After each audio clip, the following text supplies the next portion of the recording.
Dear colleagues, good morning and welcome to this new NM User Forum. Happy to see you all here. Since I have just started as DG of Eurocontrol, let me start by sharing with you some of my initial steps here. We are about to release the program containing the main priorities for the future, our main deliverables. It is called Raising the Bar, Eurocontrol 2030. And you will see the network manager is a central piece of this plan.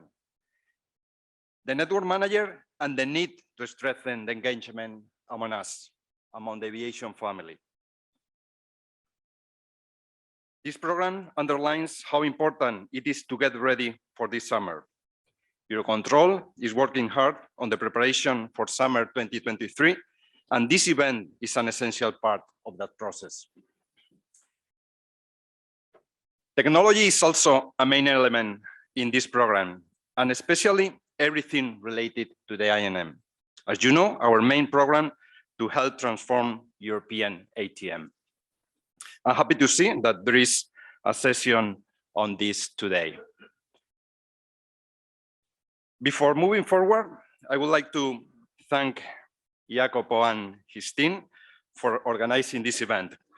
It shows very clearly the value of coming together to learn and to plan for the future. It also shows how Jacopo is always with a lot of passion and team spirit. Thank you, Jacopo. Now we talk a lot about CDM, cooperative decision making. And this user forum shows how useful and productive CDM can be. In fact, this event is a real example of two things that I have learned about ATM. First, that people are the most important part of our industry. And second, that success only comes from working together. The title of this forum this year is Managing the New Normal. What does it mean? Well, we have to accept that many things have changed. COVID is still with us, but the travel disruption it brought has mostly gone. Even Asia is now more open, although our traffic with this region is still 24% less than in 2019. Last summer in Europe, we also had a lot of disruptions on the ground. We all know, affecting airlines, handling, airports, and also immigration. We hope that those problems are solved, but we have to wait and see. A major change is, of course, the invasion of Ukraine. I was there 2 weeks ago, and I saw myself the horror of a war in one of our member states. I can say that we at Eurocontrol are committed to doing all we can to help, both now and also once aviation is able to return. The war has had major impacts. Airspace has been closed and military activity in neighboring states has increased. Also, flights has been rerouted with more congestion in some areas. The Southeast access was busy last year, and it is expected to be even busier this year. But in this new normal, many things have not changed. People still want to travel. There is still a strong desire for work, for holidays, for visiting friends and family. Another thing that has not changed is delays. Even last year, ATM delays were far too high, even much more than the EU target. And of course, the pressure to make aviation more sustainable has not gone away. Actually, I think it is now stronger than ever. As a result, 2023 will be complex and challenging. We are forecasting that this summer will be higher than last year. In fact, we estimate 2,500 more flights every day than in 2022. We expect to see more long-haul flights as Asia opens up, but many of these flights will have to avoid Russia, meaning more congestion in some specific areas. And if airlines, airports, and states have solved the staffing problems, that means more public focus now on ATM and on ATM delays. We will need to be open, honest, and transparent. So it is clear that preparing for this summer is a real priority. And we need to think already about summer 2024 and 2025. But it's not a job just for the network manager. We all need to work together to minimize delays and to do this as sustainably as possible. I stress working together because we are all connected. The action of any airline, ANSP, or airport can have an important impact across the network.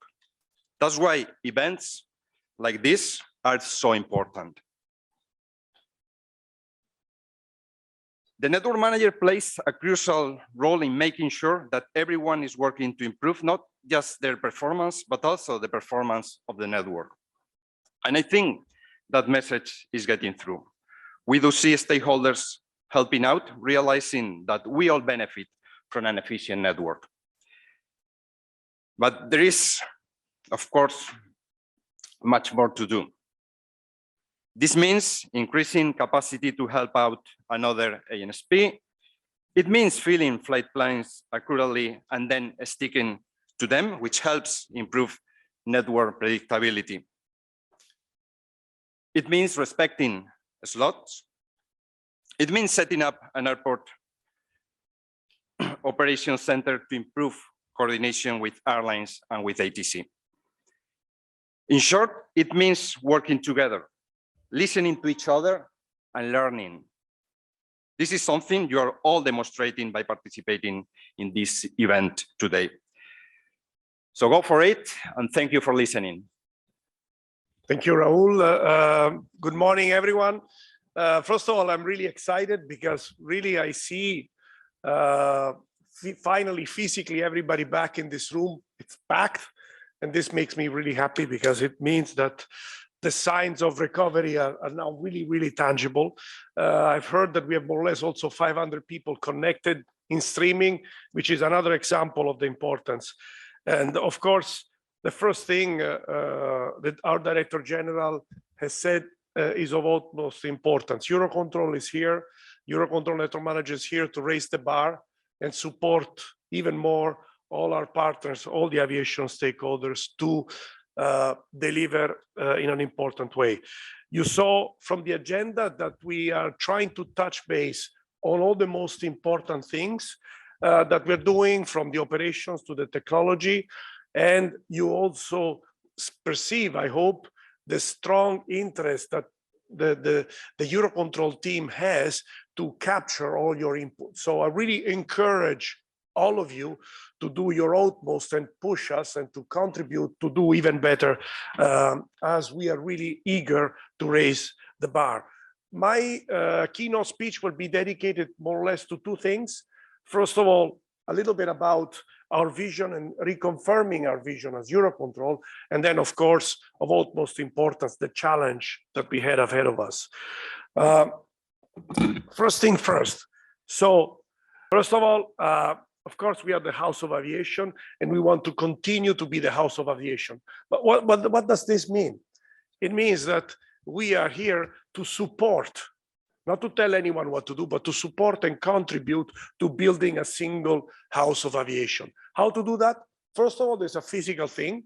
You guys being here together, the deployment manager colleagues coming physically here, all the associations, all the organization, the CSAR joint undertaking coming here, ECAC, major institution, the excellent work we're doing with the EASA office. I'm sure I'm forgetting things, but everybody being physically working in an optimal location.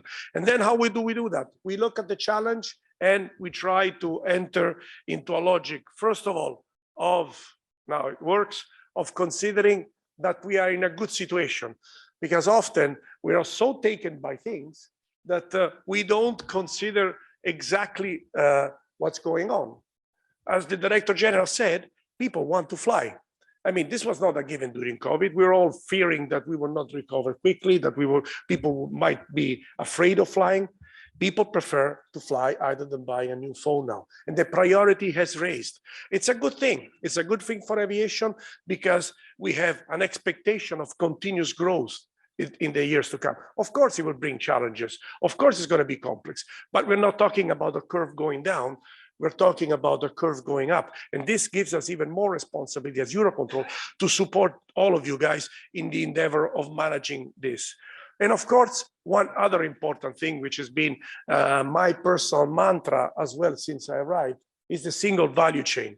We're coming from a history of a lot of segregated efforts, research and development going one way, deployment not fully connected to the planning and to the operations. The operations going their own way without providing contributions to what we need in terms of operational improvements.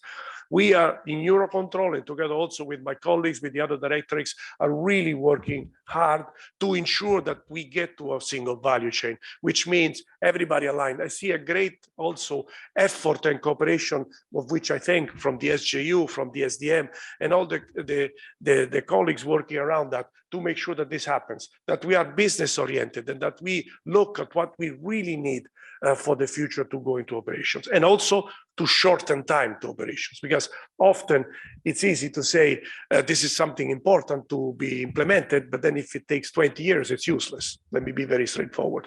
And these are the factual, pragmatic things that is not only words that we are doing as we are speaking. And really, we ask for all your support that I'm sure is coming, because you also should be and are strong believers in this thing.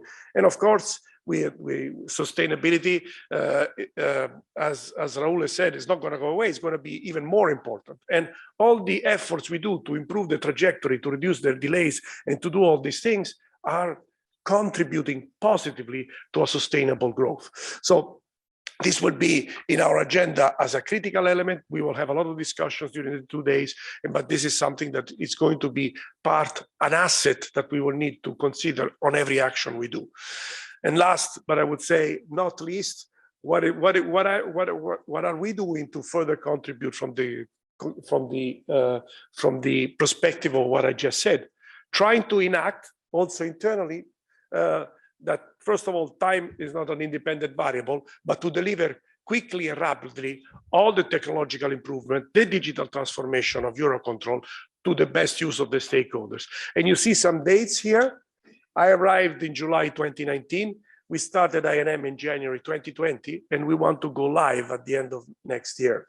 I think this is, in words, seems easy to say, but it's a huge effort. And I thank all the partners which are working with us, to also the industry which is working with us to ensure that this happens. Of course, we're talking about software, and you know all the variables that go around that word, but the commitment is there, the strong motivation from all the teams is there, and we will deliver with this timing. And examples are based on history. We are on track. You see the picture of the new ops building, sorry. You will probably also see it from the outside. It's finished. We launched it in the beginning of 2020, and now it's ready to be used. And we'll move the legacy system within this year by porting it into the new digital platform. So these are the factual elements that give me confidence also on the results. So this is the strategy. And now really, let's put our hands in the mud, as I would like to say. What is the challenge? I think our Director General touched about a significant thing, the new normal, and the title of the why is a new normal. Because again, the good thing is that we have traffic growth similar and even beyond the expectations we had. And you know, with our forecast, with our start for today, we are right on track of the baseline scenario, by the way. It means that people want to fly, but there is a new situation. The airlines, and there are a lot of colleagues from airlines here that can testify, have learned to be more reactive and to scale up and down in a much quicker way during COVID. So there's a lot of structural volatility. Some of them some of which can be corrected, some of which will remain in the system. And then we have what we call the additional complexities. One, I think we managed to solve, which was this entry-exit problem with the airports, but the wider one is the Russian aggression of Ukraine. And let me open a bracket here. I would like to associate with the Director General on the total and support and commitment, factual commitment from the Eurocontrol and the NM team to support Ukraine in this situation, which is on our side is both technical, but I would say also political. And facts are happening, and I'm very happy to see from all the partners, a lot of the partners in this room, the support you are giving to us to ensure that this happens.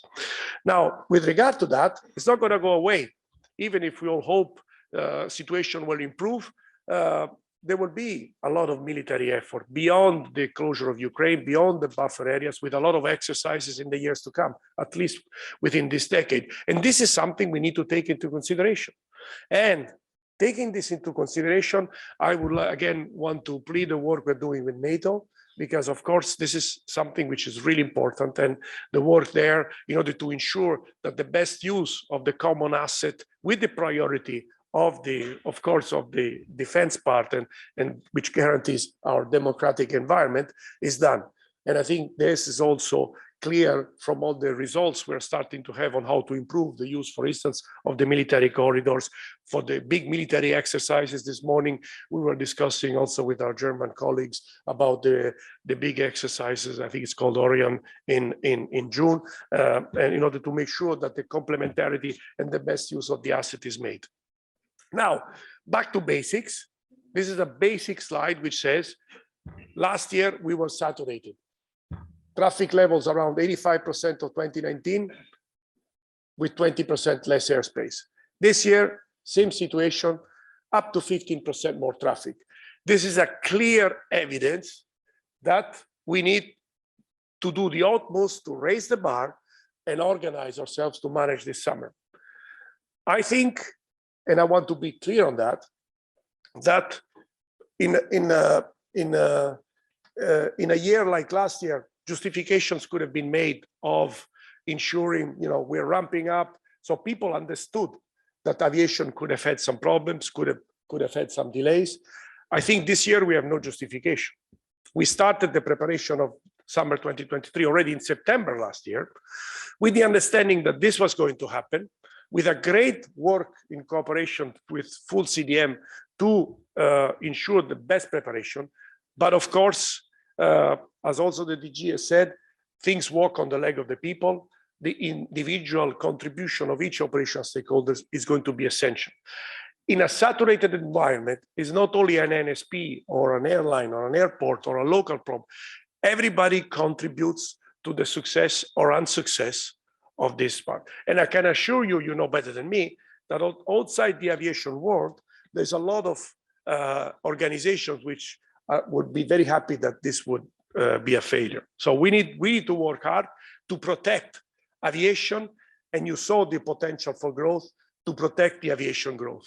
Now, I made this slide because I know everybody knows that we are Europe of 41, 43 member states, 41 member states becoming 42 plus 2 adjacent. So a wide number of states. But when you make a puzzle, you immediately see that we have one aviation network, only one in Europe. There's not 2 or 3, there's one. And you have a multitude of states, which means multitude of states, multitude of organizations, multitude of NSPs, multitude of airports, multitude of airspace users, a lot of flow management positions dispersed, of course, in the ACCs, more than 5,000 connected end users. We're coming back to 11 million, close to 11 million this year, with peaks which will be at the levels of 2019. So we have a very complex environment. And we have two opportunities. In such an heterogeneous environment, it can be a value. Like, for instance, in Eurocontrol, we have people working from 41 member states, and it is really an asset because the different cultural contribution become a value. So it can become a real value if we work closely together. We understand the higher importance of meeting the network efficiency to ensure that the local becomes a success, or it can become a risk of failure. So a call from Eurocontrol is really, yes, we're doing all we can for preparing. There's a great work ongoing, but I think each of us needs to be the ambassadors of this strategy, because this will make the difference. And you guys who are hands-on and managing on day-to-day are the key drivers for this success. Also because any operational stakeholder will become potentially a single point of failure for the network. We have seen it in 2022, and the risk is even higher in 2023. It's not that if an airport X or an NSP Y fails to deliver the agreed capacity, is that it's a problem only for them. It becomes a wide network program. If from 2 or 3 airports in the morning, you don't use the capacity because people are not able to get through customs or through checks or with the ground handling, you misuse, you don't use the capacity in the morning, and you create problems during the day to all the other users, to all the other airports, to all the other SPs. And this is the same for an airline which doing bad scheduling, or the same for an NSP not meeting the capacity, agreed capacity targets. And the situation can be dramatic for the network. So one single failure can be dramatic, not for its own, but for the whole network. Now, another interesting point I wanted to share is about black or white. I hear a lot of talks of, hey, the summer can go well or the summer can go not so well. I don't think this is the discussion. The discussion is that we have a bandwidth of possible outcomes. It can be excellent, it can be very good, or it can be pretty good. I doubt that it will be at that level because we have huge amount of complexities to manage. So our aim must be that we go into a good or into a normal summer to ensure that we're able to deliver, that passengers and European citizens have all the best from us. But it can go also not so bad. We can have hiccups here and there. And of course, this is not only for the whole summer. There will be days that will be better than others. We might have a day with a strike, with some very bad weather, but it can go very bad. Bad or very bad, and it can even be a disaster. And our obligation is to be as far to the left as possible. And our obligation is to solve some of the structural problems that we have in the network beforehand.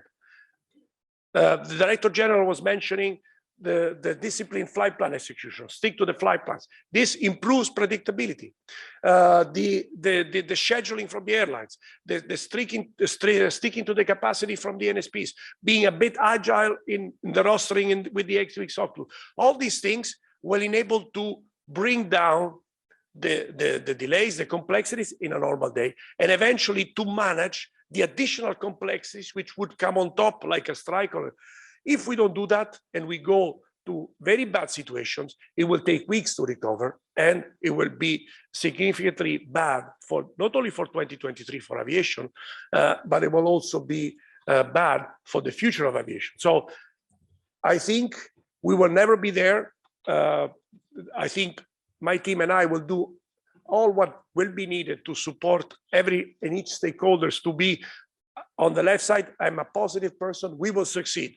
But being a positive and pragmatic person, we need to know the risk we are facing, and we need to be very, very active in ensuring that each and every individual contribution contributes to leverage the risks and move us to the left side. Now, how to do that? Partnership. And I like partnership because partnership is a nice word, but it's not only a nice word. Partnership means commitment. Partnership is not to be nice to each other. It's understanding that there's a higher target for all of us to be achieved, which will bring benefits to each and every individual organization, and work in that direction. Being supportive, of course, giving a little bit. Of course, if you do a longer route, sometimes, of course, it's more costly if you have to put some more resources, some buffer on the first rotation, and so on and so forth. But I think this is the only way to succeed. We have built in Europe an asset which is called cooperative decision making. We are all working in that direction. We have very good rules of engagement, but of course, the most important one is the motivation of the people. And that's what we are asking for and what we think should be our main target. Now, we commit, I personally commit to be the honest broker. We will not favor anyone because in this kind of work, the role of Eurocontrol and the role of the Eurocontrol network manager is to make sure that on one side, we keep highly confidential each and every business information that we receive to protect and make sure that the business and the competition environment is preserved. On the other side, we will act, like for instance, with the measures in a way that would be a balanced way to ensure that any kind of action will be balanced and will eventually penalize minimally each organization in a fair way. And this we are all accountable for, and this we will ensure in terms of strong effort. So I'm coming to an end by saying the most important things are having a robust plan, and we have a robust plan. We're building a robust plan, but this needs to be delivered in full partnership. And if you look at what we need is a common contribution. We are in a saturated environment, and it's not, again, in the past was majorly about the route NSPs. It's about each and every operational stakeholder's contribution to be successful. There's an airport part. There's some which are common. For instance, one of the priorities we're going to ask, focus on the first rotation. Statistically, we see that if you succeed on your first rotation during that day, normally you will be more on the left either than on the right side of the chart I showed you below. So some of the things are common, some other are peculiar to some of the operational stakeholders. You will see during the day, you will see we'll make a campaign starting from the end of March that we will ask your kind support to. You will see in these 2 days of discussions, we'll enter into the details, but the focus is each and everybody needs to contribute to this success. And I'm closing with a slogan. I think the only way to succeed is to meet this important challenge together. Thank you very much.